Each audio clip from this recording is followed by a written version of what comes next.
జల్దీ software job కొడదామనుకుంటురా? అయితే వీక్యూబ్ లో ట్రైనింగ్ తీసుకొని మంచి జాబ్ కొట్టేయుర్రి. ప్రభుత్వ పాఠశాలలో చదివేటువంటి అదేవిధంగా శిశు మందిర్ పాఠశాలలో చదువుతున్నటువంటి విద్యార్థులందరూ కూడా సైకిల్ ఇవ్వాలని చెప్పి మధ్యలో మాడదు నాన్న, మధ్యలో మాడదు. నేను కూడా తొందర ముగిస్తాను, ఎందుకంటే మీకు తొందర సైకిల్ తీసుకొని తొక్కాలని మీకున్నది. కానీ మళ్ళీ మా అన్నకొండలో కూడా ఈరోజు చివరి ప్రోగ్రాం కాబట్టి మా అన్నకొండ కూడా కార్యక్రమం ఉంది కాబట్టి ఆడ కూడా స్టూడెంట్స్ అంతా వెయిట్ చేస్తున్నారు. అందుకే నేను కూడా ఎక్కువసేపు మాట్లాడడం తొందరగా ముగించే ప్రయత్నం చేస్తాను.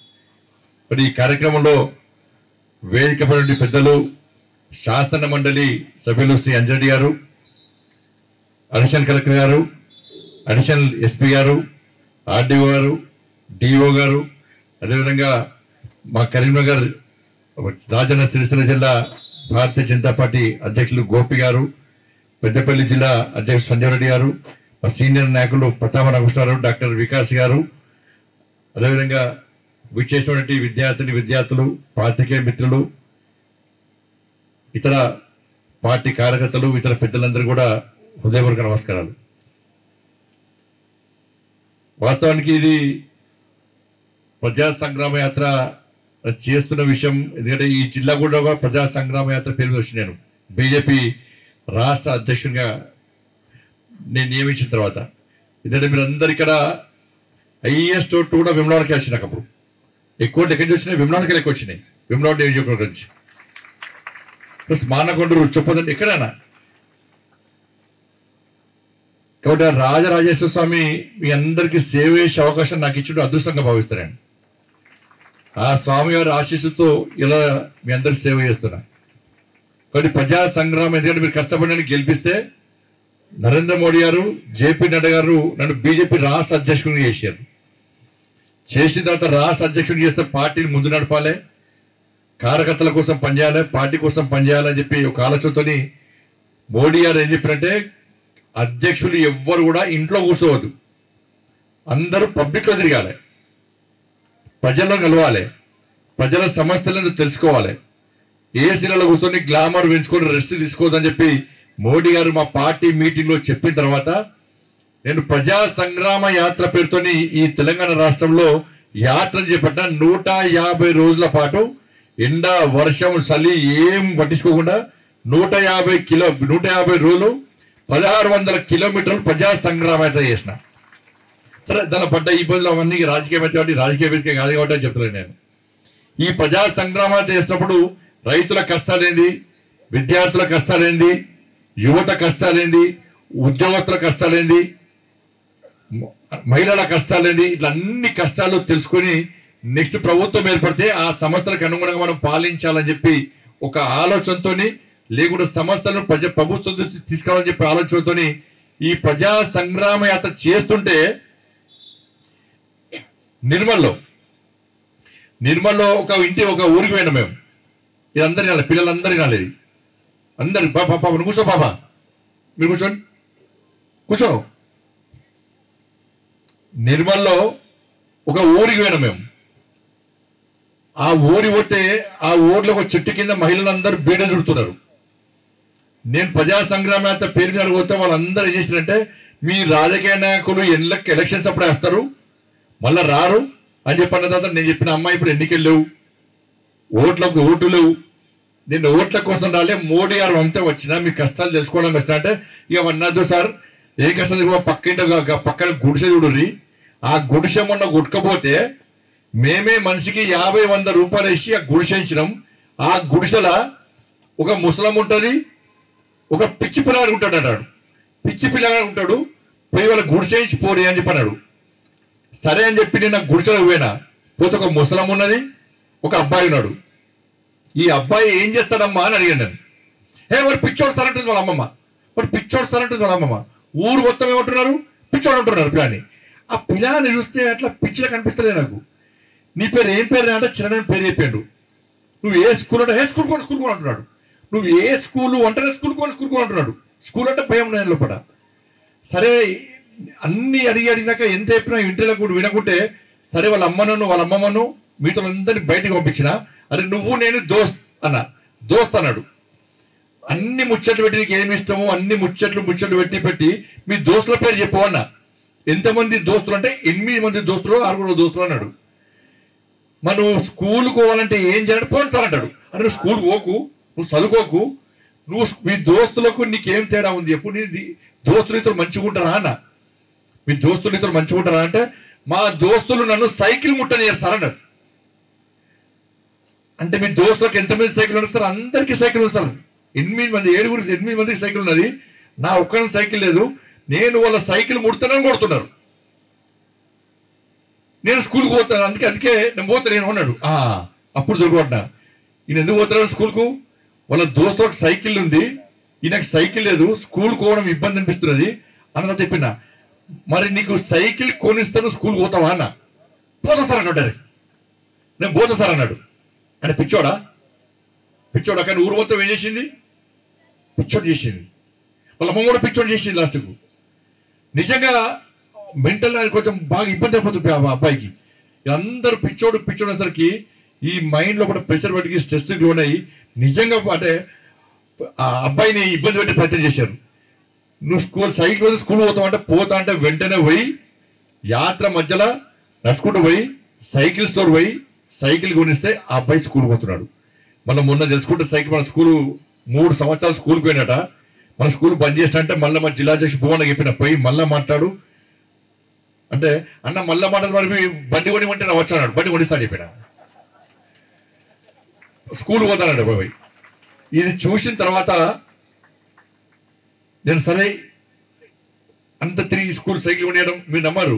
నేను ప్రజా సంగ్రామం చేస్తుంటే చాలా మంది ఎందుకంటే నాకు ఓట్లు వేసింది పెద్దోళ్ళే, కానీ ఓట్లు వేయించింది ఎవరు? పిల్లలే. ఓట్లు వేయించింది పిల్లలే. నేను ప్రజా సంగ్రామం చేస్తుంటే రోజు ఆ ఊరికి పోతే ఆ ఊర్లో స్కూళ్ళకి హాలిడే. ఆ టీచర్లు వచ్చి సార్ మా ఊరికి యాత్ర వచ్చింది, మా స్కూల్లో పిల్లలు ఎవ్వరు స్కూల్కి రాము, బండి సంజయ్తో సెల్ఫీ దిగుతామంటారు అటలు.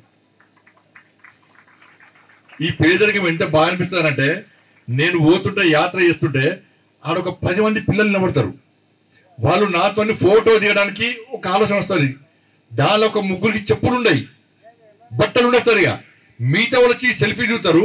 ఈ బట్టలు లేకుండా చెప్పులు లేకుండా ఉన్నోళ్ళు సెల్ఫీ దిగరు. అరే సార్ మాతో దిగడు అని చెప్పండి. వాళ్ళని పిలిపించుకుంటా నేను. వాళ్ళకి చెప్పులు లేకుండా నా కాళ్ళని నిలబట్టి సెల్ఫీ దిగుతాను నేను. మీరు నమ్మరు, ఈ ప్రజా సంగ్రామయాత్రలో 5,000 నుంచి 10,000 మందికి నేను చెప్పులు కొనిచ్చిన. నేను నీకు గొప్ప అని చెప్తలేను, ఇది 10 మందికి తెలిస్తే ఇంకో 10 మంది అట్లా తయారవుతారు మాత్రం చెప్తున్నాను నేను. ఏంటంటే కొంతమంది చేస్తారంటే ఒక చిన్నగా ఇవాళ ఏమైంది అరటి పండ్లు ఇచ్చి సేపులు ఇచ్చి ఒక బ్రెడ్ ప్యాకెట్ ఇచ్చి పేపర్ ఫోటోలు వేసుకోవడం, టీవీలో వేసుకోవడం సేవ అంటారు దాన్ని. ఇదంతా పురోర చేతిలో పెట్టి అన్నదానం అంటారు దాన్ని. అది కాదు. చేస్తే సేవ తృప్తి ఉండాలి, చేసేటోళ్ళకు సంతోషంగా ఉండాలి, ఇచ్చేటోళ్ళకు సంతోషంగా ఉండాలి. 5,000 నుంచి 10,000 మందికి నేను చెప్పులు ఉంటుంది. మా ఇంకా మా గన్మెన్లు ఉంటారు, మా కార్యకర్తలు ఉంటారు. చెప్పులు అంటే వెంటనే వాళ్ళకి 500 రూపాయలు ఇచ్చి చెప్పులు కొనియదు. అంటే ఈ పేదరికం అనేది చూసిన తర్వాత, ఎందుకంటే అన్న నాది కూడా మీలక కుటుంబమే. శిశుమందిర్ పిల్లలు వచ్చిరా? నేను శిశుమందిర్ స్కూల్ చదువుకున్నా. ప్రభుత్వ పాఠశాలకు శిశుమందిర్ పాఠశాలకు ఏం తేడా ఉండదు, తక్కువ ఫీజులు ఉంటాయి. దాన్ని పనిచేసే ఉపాధ్యాయులు కూడా ధర్మము, సనాతన ధర్మము, దేశం అనేటువంటి ఆలోచనతో మాత్రమే తక్కువ స్థాయితో పనిచేస్తారు, తక్కువ ఫీజులు ఉంటుంది. దానిలో కూడా దానిలో దేశము ధర్మం గురించి ఎక్కువ ఆలోచిస్తాడు. దానిలో నేను అదే స్కూల్ నుంచి చదువుకొని వచ్చి నేను కూడా ఒక మామూలు కుటుంబంతో వచ్చిన. పొద్దున్న నాకు కూడా స్కూల్కి పోవడానికి కష్టం ఉండే. మా నాన్న ప్రభుత్వ ఉపాధ్యాయుడు, మా అమ్మ కూడా ఒక ప్రైవేట్ స్కూల్లో పనిచేస్తుండే. మా కూడా తిండి కష్టం ఉండే. స్కూల్కు పొద్దున 7 గంటలకు ఇక్కడి కోర్టు దగ్గర నుంచి శిశుమందిర్ స్కూల్ అంటే 4-5 కిలోమీటర్లు నడుచుకుంటూ పొద్దున టిఫిన్ బాక్స్ పెట్టుకొని అన్నం లేకుండా దాని పెరుగు, రోజు పెరుగన్నము దాని చట్నీ వేసుకొని ఇక్కడి నుంచి 7 గంటలకు 8 గంటలు నడుచుకుంటూ పోదు అక్కడ స్కూల్. లేకుంటే రిక్షాలో పోవాలంటే ఆటోలో ఆ స్తోమత కష్టం అప్పుడు. కాబట్టి ఇటువంటి పరిస్థితుల్లో స్కూల్ ఫీజు కట్టడమే కష్టం. ఇట్లా అనేక ఇబ్బందులు మీలకనే నేను పడ్డా. చాలా ఇబ్బందులు పడ్డా నేను. అనేక సమస్యలు ఎదుర్కోవడం, అనేక ఇబ్బందులు పడ్డాం. అయినా కూడా మన నాన్నగారు కష్టపడి ఆయనకు వచ్చినటువంటి చాలా జీతంతో మమ్మల్ని పెంచి పోషించి ఇలా మమ్మల్ని చదివించే ప్రయత్నం చేసిండు. అందుకే చదువుకున్నా కాబట్టే కష్టపడి మీలకనే శిశుమందిర్ స్కూల్లో చదువుకున్నా కాబట్టి ప్రభుత్వ పాఠశాల సమానం కాబట్టి మీ కష్టాలు తెలుసు కాబట్టి ఏదో ఒక తృణమో ప్రణమో మనం చేయాలని చెప్పి ఒక ఆలోచన వచ్చింది. ఆలోచన వచ్చే ఈ బేటీ బచావో బేటీ పడావో స్కీమ్. ఎందుకంటే మిమ్మల్ని చూసుకోవడానికి మేము ఉన్నాం, నరేంద్ర మోడీ ఉన్నారు చూసుకోవడానికి. మిమ్మల్ని చూసుకోవడానికి ఎవరున్నారు? కానీ మమ్మల్ని చూసుకోవడానికి ఎవరు లేరు. అప్పుడు స్కూళ్ళు సరిగా లేవు, బుక్స్ సరిగా ఉండకపోతుండే, బట్టలు ఉండకపోతుండే, చెప్పులు ఉండకపోతుండే, సైకిల్ ఉండకపోతుండే, బస్సులు ఉండకపోతుండే, ఏమీ ఉండకపోతుండే. కానీ ఇవాళ మిమ్మల్ని చూసుకోవడానికి నరేంద్ర మోడీ గారు ఉన్నారు. అన్ని చేస్తుండేనే. మీరు గత ప్రభుత్వం ఏం చేసిందంటే ఈ విద్య కోసము కేవలము 68,000 కోట్ల రూపాయలు మాత్రమే గత ప్రభుత్వం కేటాయించింది. నరేంద్ర మోడీ ప్రభుత్వం ఒక్క ఈ సంవత్సరమే కేంద్ర బడ్జెట్ లో విద్యకు 1,28,000 కోట్ల రూపాయలు కేటాయించింది. దానికి డబుల్ అనేక కార్యక్రమాలు విద్యార్థుల కోసం నరేంద్ర మోడీ ప్రభుత్వం చేస్తుంది. ఇవాళ వీళ్ళకి సైనిక్ స్కూల్ కానీ, నవోదయ పాఠశాలలు కానీ, కేంద్రీయ విద్యాలయాలు కానీ, ఏకలవ్య పాఠశాలలు కానీ ఇట్లా అనేక ఇస్తూ ఇలా పిఎంసి పేరుతోని, అటల్ థింకింగ్ ల్యాబ్స్ పేరుతోని ఇట్లా అనేక ఈ దేశంలో అన్ని ప్రభుత్వ పాఠశాలలో విద్యార్థులను ప్రోత్సహించాలనే ఉద్దేశంతో అనేక విధాలుగా ఇలా కేంద్ర ప్రభుత్వం నరేంద్ర మోడీ ప్రభుత్వం ఇవాళ మీకు అందరూ సహకరిస్తున్నది. నేటి బాలుడు రేపటి పౌరుడు కాదు, నేటి బాలలు నేటి పౌరులు అనేటువంటి ఒక ఆలోచనతో మీరు ఇప్పుడు మంచి ఆలోచన కల్పించాలని చెప్పి ఇలా మోడీ గారి ప్రభుత్వం తీసుకుపోతుంది. ఇలా ఎందుకంటే కష్టం అనేది తెలిస్తేనే మనం పైకి వస్తాం. మనం ఇలా ప్రభుత్వ పాఠశాల వ్యతిరేకం కాదు, కానీ ప్రైవేట్ పాఠశాల వ్యతిరేకం కాదు, కానీ ప్రభుత్వ పాఠశాలను ప్రోత్సహించాల్సిన బాధ్యత నా మీద ఉంది. ఇలా చదువుకుంటారా?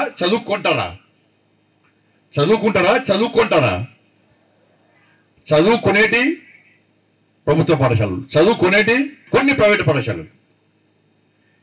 కాబట్టి ఈ అవమానాలు ఇవన్నీ పట్టించుకోవాలి తప్ప మనకు లక్ష్యం ఉండాలి. బాబాసాహెబ్ అంబేద్కర్ మీ అందరూ తెలుసు. ఆయన స్కూల్లో రానియలే, పక్కన కూర్చోనియలే, లోపల రానియారు. ఆయనకు బట్టలు లేవు, చెప్పులు లేవు, పైసలు లేవు, ఫీజు కడదామంటే పైసలు లేవు. కానీ చదువుకుందామనే ఆలోచన సమాజం హేళన చేస్తుంది, చులకన చేస్తున్నది, ఇబ్బంది పడుతున్నారు, ఏటికి హానిస్తలేరు. కానీ బాబాసాహెబ్ అంబేద్కర్ ఇప్పుడు కూడా అరే నన్ను సమాజం హేళన చేస్తున్నది, నన్ను చదువుకోనిస్తలేరు, నాకు పైసలు లేవు, నన్ను వేరే రకంగా చూస్తున్నారని చెప్పి అంబేద్కర్ బాధపడలే. అప్పుడు అంబేద్కర్ బాధపడితే రాజ్యాంగం వచ్చేది కాదు, మన బతికేటోళ్ళం కాదు. కానీ అంబేద్కర్ చేసిన అరే ఈ సమాజం ఏం చేస్తుంది, ఈ సమాజం నన్ను ఏం చేస్తుంది, నన్ను హేళన చేస్తుంది, నన్ను ఏం చేస్తారు. నాకు లక్ష్యం ఉంది, ఈ దేశం కోసం పనిచేయాలి, పేద ప్రజల కోసం పనిచేయాలి, పేదలను సమాజ స్థాయికి తీసుకురావాలి, ఈ హేళన చేసే పరిస్థితి నెక్స్ట్ భావితలకు రావద్దు అని చెప్పి ఒక లక్ష్యాన్ని ఎంచుకొని బాబాసాహెబ్ అంబేద్కర్ కష్టాలన్నింటినీ భరించి ఒక విద్యావంతుడుగా తయారై ఈ భారతదేశానికి భారత రాజ్యాంగాన్ని అందించిన గొప్ప వ్యక్తి ఇలా బాబాసాహెబ్ అంబేద్కర్. ఆయన వల్ల స్ఫూర్తి ఇవ్వాలి. ఒక లక్ష్యం ఉంది ఆయనకు. కానీ మీరు కూడా ఏం చేయాలంటే ఒక లక్ష్యాన్ని ఎంచుకోవాలి, ఒక మంచి కార్యం చేయాలి. నరేంద్ర మోడీ గారు అదే చెప్పారు మాకు, అరే ఎంపీలు గెలవడం కాదు, మా ఎంపీల మీటింగ్ అదే చెప్పండి, ఎంపీలు గెలవడం కాదు, మీరు ఎంపీగా గెలిచిన తర్వాత మీ పార్లమెంటు నియోజకవర్గాల్లో ఏ ఒక గొప్ప కార్యం చేయండి, ప్రజల కోసం గొప్ప కార్యం చేయండి, అది మీకు మంచి భవిష్యత్తునిస్తుంది, అది మీలో కూడా తృప్తినిస్తుంది, మిమ్మల్ని గెలిపించిన ఓటర్ల లోపల సంతోషాన్ని కలిగిస్తుందని చెప్పి నరేంద్ర మోడీ గారు ఒక స్ఫూర్తిదాయకమైన సందేశం ఇచ్చిన తర్వాతనే ఇవాళ నాకు ఈ ఆలోచన వచ్చింది. తప్పకుండా విద్యార్థులందరినీ ఆదుకోవాలని చెప్పి ఒక ఆలోచనతో ఈరోజు మనం ఈ కార్యక్రమం చేపట్టాం. ఎందుకంటే 10th స్టూడెంట్స్ అందరూ కూడా మార్నింగ్ పోతారు. మన ఉజబానకర్ ఒక అమ్మాయితోని ఒక టీవీ వాళ్ళు మాట్లాడారు, ఈ సైకిల్ ఏం చేస్తావమ్మా, నీకు ఎట్లా అనిపిస్తుంది ఈ సైకిల్ అన్నారు అమ్మాయిని. అమ్మాయికి బటన్స్ లేవు, ఇక్కడ ప్యాచ్ డ్రెస్ చినిగితే ఇక్కడ ప్యాచ్ వేసుకున్నది, కింద చెప్పులు లేవు అమ్మాయికి. ఆ అమ్మాయి ఏం చెప్పింది సార్ టీవీలకు, సార్ మా నాన్న రోజు అడ్డమీకి కూలిపోతాడు, నాకు గుడిసె ఉండదు సార్, మా గుడిసెలు ఉండదు సార్, మా నాన్నకే సైకిల్ లేదు సార్, కానీ మోడీ గారు నాకు సైకిల్ ఇచ్చింది సార్. ఏం చేస్తాము మా సైకిల్తో అంటే, సార్ రోజు పొద్దున్న లేచి మా నాన్నను రోజు అడ్డ మీద దించిన స్కూల్కి వస్తా. ఇదంటే 10th స్టూడెంట్స్ అందరు కూడా ఇలా మార్నింగ్ స్పెషల్ క్లాసెస్ ఉంటాయి, మీకు ఈవినింగ్ స్పెషల్ క్లాసెస్ ఉంటాయి. ఈ సమయానికి పోలేక క్లాసులు అటెండ్ చేయలేక పేరెంట్స్ ఏం చేస్తున్నారంటే, అరే ఎట్లా నువ్వు పోతలేవురా, మనం చదువుకునే స్తోమత లేదు, నువ్వు స్కూల్ బంద్ చేయి, చదవద్దేమద్దు, 10వ క్లాస్ మనం పాస్ కాము, మనం స్కూల్ పోలేము, బంద్ చేయని చెప్పంటారు. పాఠశాలలో కూడా విద్యార్థులు కూడా అనేక రకాల బాధపడుతుంది. కాబట్టి ఈ డ్రాప్ అవుట్స్ ఎక్కువైతున్నాయి. కాబట్టి ప్రభుత్వ పాఠశాలలో డ్రాప్ అవుట్స్ ఉండొద్దు, ప్రభుత్వ పాఠశాలలో ఈ స్ట్రెంత్ పెంచాలి అనే ఒక ఆలోచనతోని, ఈ క్లాసులు మిస్ కావద్దన్న ఆలోచనతోనే ఈరోజు మోడీ గిఫ్ట్ పేరుతోని ఈ సైకిల్ కార్యక్రమాన్ని కరీంనగర్లో చేసినాం, సిరిసిల్లో చేసినాం, హుస్నాబాద్లో చేసినాం.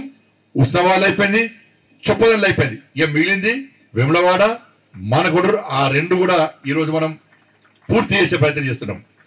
కాబట్టి ఒక మంచి ఆలోచనతోని మీకు సైకిల్ ఇస్తున్నాం. కాబట్టి మీరు లక్ష్యాన్ని ఎంచుకోవాలి. ఇక్కడ అర్చన ఎస్పీ గారు ఉన్నారు. అర్చన ఎస్పీ గారు అంతకుముందు చదువుకున్నారు. కానీ అర్చన ఎస్పీ గారికి ఏముండే, ఒక లక్ష్యం ఉండే, నేను ఐపీఎస్ కంపల్సరీ కావాలి. వాళ్ళ నాన్నగారికి మాట ఇచ్చారు, ఎస్ నేను ఐపీఎస్ అవుతా అని చెప్పి వాళ్ళ నాన్నగారు మాట ఇచ్చారు. అవును మీరు అంతే కదా, ఏం చేశారు, ఐపీఎస్ కావాలని చెప్పి అటు ఇట్లా కూర్చోలే, ఒక లక్ష్యాన్ని ఎంచుకొని ఆ సక్సెస్ అయ్యేవారు కూడా కష్టపడి పనిచేశారు. ఇక్కడ అధికారులు అందరూ కూడా ఒక లక్ష్యం ఎంచుకుంటారు. మీరు కూడా, నేను 1995 నుంచి ప్రజాప్రతినిధి, 30 సంవత్సరాల నుంచి నేను గెలుస్తూ వస్తున్నా ఏదో ఒక ఎలక్షన్లలో. కానీ లక్ష్యం ఉంది నాకు, నేను రాజకీయ నాయకుడిని కావాలన్నప్పుడు అనుకోలే.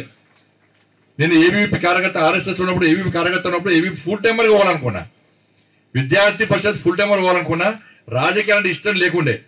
కానీ అప్పుడు ఏబీవీలో ఉన్నప్పుడు నా మీద కేసులు బాగా ఉన్న తర్వాత అందరు కలిసి నువ్వు బీజేపీలో పోవాలంటే నేను బీజేపీలోకి పోయినా, తర్వాత బీజేపీలోకి వచ్చిన అర్బన్ బ్యాంక్ డైరెక్టర్ నుంచి లాస్ట్కి మీరు అందరు కష్టపడి గెలిపిస్తే ఎంపీని అయినా, ఇప్పుడు కేంద్ర సహాయ మంత్రి కూడా అయినా. ఒక లక్ష్యం ఉండాలి మీరు కూడా, నేను ఇది అయితా కంపల్సరీ కావాలి అని చెప్పి ఒక లక్ష్యం ఎంచుకుంటే మనం ఆ లక్ష్యాన్ని చేస్తాం. ఆ లక్ష్యం కాకుండా ఇంకోటి అవుతాం మనం. కానీ ఏం లేకుండా మనం పోతుంటే కాదు, సక్సెస్ కాదు. మనం ఏదో ఒక లక్ష్యం నీకు కావాలనుకుంటున్నాను చెప్పండి. మీరు గుర్తుంచుకొని ఇవాళ మీ పేరెంట్స్ అందరూ కూడా, చాలా మంది పేరెంట్స్ వ్యవసాయం చేసుకుంటారు, కూలి పని చేస్తారు, కనీసం చాలా రైతు కూలీలు ఉంటారు, లేకపోతే ఏదో రకంగా ఇబ్బంది పడుతూ ఉంటారు వాళ్ళందరూ కూడా. మీరు ప్రతిరోజు మీరు బుక్స్ చదువుతారు. మీరు బుక్స్ చదివేటప్పుడు తల దించుకొని చదవండి. మీరు చదువుతుంటే ఆ పేపర్స్లలో మా నాన్న కూలి పని చేస్తాడు, మా నాన్న తిండి లేకుండా నన్ను చదివిస్తున్నాడు, నేను కష్టపడి చదవాలి. మా అమ్మ లేరు, మా నాన్న లేరు, నేను కష్టపడి చదవాలి. మా నాన్న ఇంత ఇబ్బంది పడుతున్నాడు, ఇబ్బంది పడ్డా ఏ రోజు ఇబ్బందులు నాకు చెప్తలేడు, నన్ను డాక్టర్ ఇవ్వాలి, కలెక్టర్ ఇవ్వాలి, ఐపీఎస్ చేయాలని చెప్పి మా నాన్న మా అమ్మ కలలు కంటున్నారు, కాబట్టి నేను చదవాలి అని మీ తల్లిదండ్రుల కష్టాలన్నీ మీరు తల దించుకొని చదువుతుంటే మీ కళ్ళలో కనబడాలి. మీరు తల దించుకొని చదవండి, భవిష్యత్తులో తల ఎత్తుకొని సగర్వంగా బతకగలుగుతారు మీరు. కాబట్టి మీ పేరెంట్స్ కష్టాలు కనబడాలి. మీ పేరెంట్స్ కష్టాలు కనబడుకుంటే మన 10th పాస్ అయ్యాక మన ఇష్టం అని మనకు సైకిల్ ఇవ్వాల్సిన అవసరం లేదు. కానీ మీ అందరినీ ఏదో ఒకటి చేయాలని చెప్పి ఆలోచనతో మాత్రమే సైకిల్ ఇస్తున్నాం. ఓట్ల కోసం కాదు ఇది.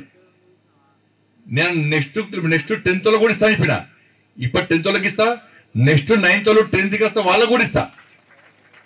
నేను పార్లమెంట్ సభ్యునిగా ఉన్న రోజులు నేను గ్యారంటీ ఇస్తా, పక్కా ఇస్తాను. అందరు కూడా ఇవే కాదు, ప్రభుత్వ పాఠశాలలో అనేక పాఠశాలలు కూడా ఎంపీ ల్యాడ్స్ అన్ని కూడా దాదాపు మాక్సిమం అనేక సందర్భాలు ఇచ్చే ప్రయత్నం చేస్తున్నా. కాబట్టి దయచేసి మీరందరూ కూడా ఒక మంచి ఆలోచనతో, ఇదో పేరు కోసమో ఇవ్వాలంటే ఈడ 50 ఆడ 50 మెరిట్ వాళ్ళకి ఇస్తా అని చేస్తాడు. కానీ అట్లా కాదు, ప్రతి ఒక్కరికి న్యాయం చేయాలి. ఫస్ట్ ఏమనుకున్నాం, బేటీ బచావో బేటీ పడావో పేరు మీద కేవలం అమ్మాయిలకి ఇవ్వాలనుకున్నాం. మళ్ళీ ఆలోచన వచ్చింది, అమ్మాయిలు అబ్బాయిలు ఇద్దరు ఇబ్బంది పడుతున్న అందరికీ ఇవ్వాలనుకున్నాం మనం. కాబట్టి అందరికి ఇస్తున్నాం మనం. అవి బ్రాండెడ్ సైకిల్, బతుకమ్మ చీరలెక్కపై సైకిల్, బతుకమ్మ చీరలు కాదు అవి బ్రాండెడ్ సైకిల్. ఆ సైకిల్ కంపెనీ అనేది చెప్పాడు సార్, ఈ సైకిల్ బ్రాండెడ్ కంపెనీ. ఒక 15 days తర్వాత ఏమవుతుందంటే కొంచెం ఆ స్క్రూస్ అవి ఉంటాయి కదా, అవన్నీ ఊడిపోతూ ఉంటాయి. మీరు ఏం చేయాలంటే దానిలో ఎవడో ఒకడు అయ్యే సార్ మొత్తం డూప్లికేట్ సైకిల్ ఇచ్చాడు మన కొంతమంది పనిలో చాలా మంది ఉంటారు కదా, వాడు ఇంకోటి ఇయ్యరాడు. ఒక 15 days తర్వాత కొత్త కారు కొన్నా కూడా ఒక 1 month తర్వాత సర్వీసింగ్ ఇస్తాం మనం. కాబట్టి మీరు 15 days తర్వాత మళ్ళీ ఒకసారి వాడిని సర్వీసింగ్ చేయించాలి. పోయేటప్పుడు లెఫ్ట్ లో పోవాలి, వచ్చేటప్పుడు రైట్ సైడ్ రావాలి. ఇంట్లో మీ చెల్లెలకు మీ తమ్ములకు సైకిల్ చాలా జాగ్రత్తగా చూసుకోవాలి. మీరు జాగ్రత్తగా ఉండాలి. ఇది ఒక్కటి దయచేసి గుర్తుంచుకోండి. ఆ సైకిల్ బ్రాండెడ్ సైకిల్ మీ అందరికీ ఇవ్వాలని చెప్పి ఒక ఆలోచనతో మాత్రమే ఇస్తున్నాం. కాబట్టి మీరు కష్టపడి చదువుకోండి, ఇష్టపడి చదువుకోండి, లక్ష్యాన్ని ఎంచుకోండి. మీరు సక్సెస్ కావాలి. సక్సెస్ అయితే మాకు కూడా తృప్తి ఉంటుంది. కాబట్టి ఇదంతా కూడా రాజరాజేశ్వర స్వామి ఒక నైవేద్యంగా ఇవాళ మీకు ఇవ్వబోతున్నాం. కాబట్టి మీరంతా సైకిల్ తీసుకొని మీరు సక్సెస్ ఇవ్వాల్సిందిగా మీ అందరికీ విజ్ఞప్తి చేస్తూ, ఇంకా రాబోయే రోజుల్లో ఆ స్వామి వారిని వాళ్ళ ఆశీర్వాదం ఉంటే ఇంకా సేవ చేయాలని తపన ఉన్నది, ఆ ఆతృత ఉన్నది. ఇంకా ఎక్కువ సేవ చేసేటువంటి అవకాశం, ఆ శక్తిని, ఆ సామర్థ్యాన్ని ఆ రాజరాజేశ్వర స్వామి మాకు ఇవ్వాలని చెప్పి మీరు మీ కుటుంబాలు నిన్ను నూరేళ్ళు ఆయుర ఆరోగ్యాలతో ఉండాలని చెప్పి ఆ స్వామివారి ఆశీర్వాదం మీ అందరికీ ఉండాలని చెప్పి మీరు అత్యధికంగా మార్కులు సాధించి అనుకున్న లక్ష్యాన్ని చేరుకునే విధంగా ఆ శక్తిని ఆలోచన రాజేశ్వర స్వామి కల్పించాలని చెప్పి మీ అందరికీ విజ్ఞప్తి చేస్తూ, చాలా జాగ్రత్త వాడుకోవాలి. అందరూ జాగ్రత్త పోవాల్సింది మీ అందరికీ విజ్ఞప్తి చేస్తూ, మీ అందరికీ మరొకసారి శుభాకాంక్షలు తెలియజేస్తూ, ఏం గిఫ్ట్ ఇది? ఏం గిఫ్ట్? ఏం గిఫ్ట్? దాన్ని స్టిక్కర్లు తీసేసి అనుకోండి, ఏం చేస్తా? సైకిల్ ఏం చేస్తా? మళ్ళా వాపస్. సైకిల్ మీకోసం ఇచ్చినాం, మీరు మళ్ళీ ఇంకోళ్ళకి ఏదు ఇస్తారా? ఇస్తారా? మంచిగా చూసుకోవాలి. ఇస్తారా? మంచిగా చూసుకోవాలి సైకిల్. నెక్స్ట్ మాకు ఏం చేయాలి? మీకు మంచి రిజల్ట్స్ వస్తాయనుకో, మీకు చెప్తా, మంచి రిజల్ట్స్ వస్తే నాకేం రావాలి? అబ్బా, మీకు మళ్ళా ఇంటర్మీడియట్ కూడా సైకిల్ ఇవ్వాలని ఆలోచన మాకు రావాలి. అట్లా మీరు మంచిగా చూసుకోవాలి, సైకిల్ మంచిగా కాపాడుకోవాలి. ఓకే, ధన్యవాదాలు.